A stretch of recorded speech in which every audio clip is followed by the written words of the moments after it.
Hello everyone and welcome back to Milo Farms. We've got a different kind of video today. We're going to be talking about this 1915 Model T Roadster. And I wanted to start off with kind of a story, a little bit of an interesting story about the most expensive gas gauge I've ever gotten. So years ago, probably 10 years ago at least, I got this gas gauge in a box of parts from a guy. I don't even remember what I paid for the box of parts, but it was just very, very cheap. This was all rusty and everything, and I knew it was for a Model T, but never did know what it went to specifically. It has a little float inside, it floats up and down, and then indicates the level in the fuel tank on top here. So I thought, well, maybe it'd fit one of my other cars that you can see here under the tarps and things like that. Never fit any of those. So I always thought, well, maybe someday I'll have the car that this thing goes to. So I looked and looked and looked, and I finally figured out one day that it went to a 1915-ish Model T, anything that has that round tank under the seat. So when I ended up buying this car, it worked out perfect because I already had the gas gauge for it. So that's why I think this is kind of the most expensive gas gauge around. So we're going to go ahead and put this gas gauge back in the car. It's full of fuel, all ready to go, and we're going to try to do a cold start on this. This car hasn't run for probably about 8 months or so. It's got fresh fuel in it now. I just checked the fluids. As you can see, it's all dusty, but we're going to see if we can get it out and go for a little run this fall before we put it away for winter. So we'll go ahead and put the gas gauge back and get started. So first we're going to talk about a little bit of the controls for the Model T just briefly, and then we'll have another video later on them in detail. So to start with, getting ready to start it, first thing we want to do is pull the hand lever all the way back. Essentially that's putting the car in park so the car can run without moving forward, just the engine will be running. Then we're going to take the spark advance and we're going to put it all the way up. That's in the full retard position.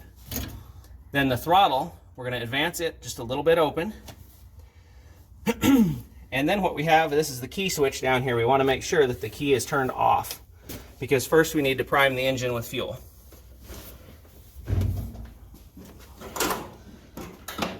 So on this particular car, the fuel valve is right here. Just going to go ahead and turn that on.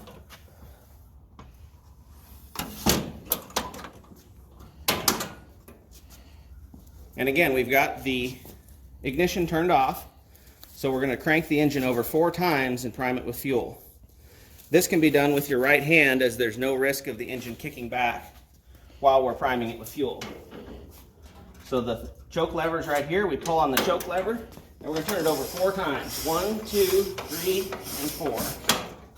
And that primed the engine with fuel. So now we're going to turn the ignition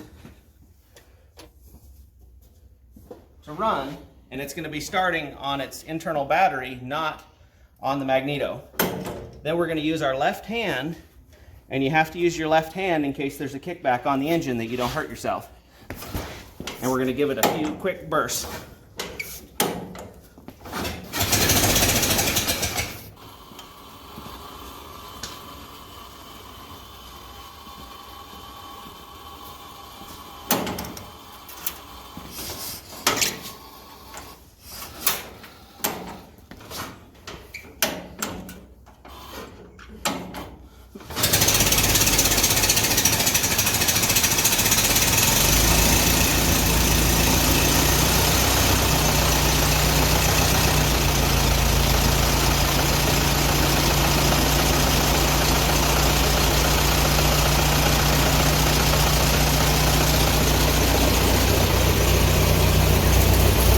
So the car went ahead and started, and immediately I pulled down the spark advance lever to about halfway, and then retarded the throttle back up to start getting close to idle.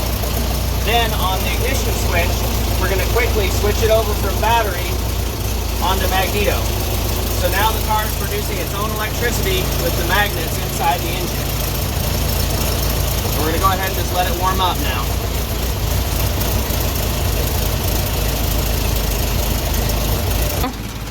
That concludes the cold start. The car is warmed up, the car is idling, and it's ready to go. So we're going to take it out today. We're going to make a few other videos that will be coming up in the next few weeks. And so I hope everybody enjoyed the video. Please like, comment, subscribe. We'll see you next time here at Milo Farms.